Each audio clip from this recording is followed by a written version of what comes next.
Metode pembelajaran di masa Perjanjian Lama. Pada masa Perjanjian Lama, pendidikan iman berpusat di keluarga, bangsa Israel, dan Bait Allah. Tujuan utamanya adalah mengenal dan mentaati Allah melalui hukum dan pengalaman iman. Metode yang pertama yaitu metode keteladanan. Metode ini kita belajar dari contoh hidup para tokoh iman yang menunjukkan ketaatan dan kesetiaan kepada Allah. Pendidikan iman disampaikan melalui tindakan nyata, bukan hanya kata-kata. Bacaan Alkitab, Kejadian pasal 22 ayat 1 hingga ayat 9, yaitu berbicara tentang Abraham mentaati perintah Allah mempersembahkan Ishak sebagai bukti iman. Bagian yang kedua yaitu metode pengulangan dan hafalan, di mana firman Allah diajarkan berulang-ulang dalam kehidupan sehari-hari agar tertanam dalam hati. Bacaan Alkitab, Ulangan pasal 6 ayat yang ke-6 sampai yang ke-9. Jadi firman ini mengatakan kepada kita untuk harus mengajarkan berulang-ulang kepada anak-anakmu. Tetapi bahkan bukan hanya mengajarkan, tetapi kita harus menerapkan dalam kehidupan nyata. Metode yang ketiga yaitu metode simbol dan ritual. Allah mendidik umat melalui upacara keagamaan yang memiliki makna rohani seperti korban dan perayaan. Bacaan Alkitab, Keluaran pasal 12 ayat 1 hingga ayat yang ke-28 itu berbicara tentang perayaan Paskah sebagai tanda pembebasan dari Mesir. Dan yang kedua yaitu Imamat 16 itu berbicara tentang hari perdamaian sebagai simbol pengampunan dosa. Maknanya yaitu simbol dan ritual menolong umat mengingat karya penyelamatan Allah.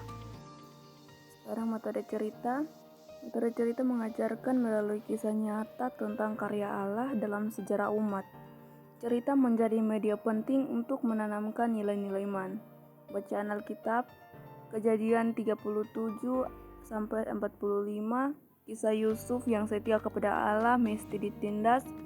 Kedua, Kejadian 14, di mana Musa dan bangsa Israel menyeberangi laut Teberau dan pertolongan Allah.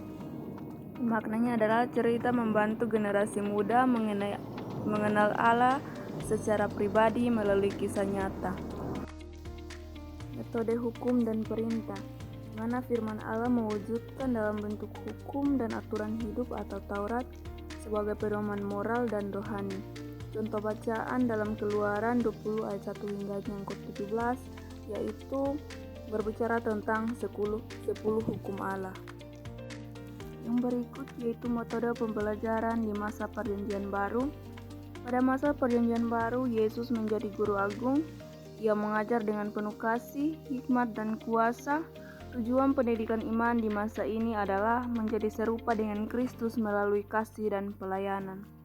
Metode pembelajaran dalam Perjanjian Baru yang pertama yaitu metode khotbah atau ceramah, di mana Yesus menyampaikan kebenaran Allah secara langsung dalam pengajaran terbuka. Contoh bacaan Matius pasal 5 sampai pasal 7 yaitu berbicara tentang khotbah di bukit, ajaran tentang kasih, doa, dan hidup benar. Jadi pengajaran langsung menuntut untuk memahami kehendak Allah dan hidup sesuai dengan kebenarannya. Metode perumpamaan. Yesus menggunakan cerita sederhana yang mengandung makna rohani untuk menjelaskan kebenaran kerajaan Allah. Contoh bacaan Matius 13 ayat 1 hingga 23 yaitu tentang perumpamaan tentang penabur. Lukas 15 ayat 11 sampai 32 yaitu berbicara tentang perumpamaan anak yang hilang. Perumpamaan membantu pendengar memahami kebenaran rohani melalui pengalaman sehari-hari. Metode dialog. Metode ini sering digunakan oleh Yesus dalam keempat Injil, walaupun memang penggunanya tidak sama persis dengan metode-metode yang digunakan oleh Sokrates. Dalam bacaan Yohanes 3 ayat 1 hingga 10, dialog Yesus dengan Nikodemus tentang kelahiran baru. Yang berikut yaitu studi kasus.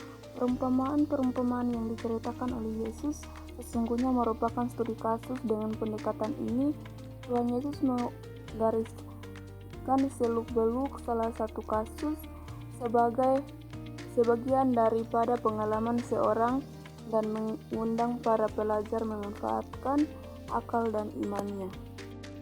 Metode perjumpaan, Yesus menggunakan metode ini namun tidak dengan bercerita. Ia memprakarsai pertanyaan pribadi yang besar sekali maknanya. Contoh Filipi pasal 2 ayat 5 hingga yang 8, di mana Kristus merendahkan diri dan taat sampai mati di kayu salib.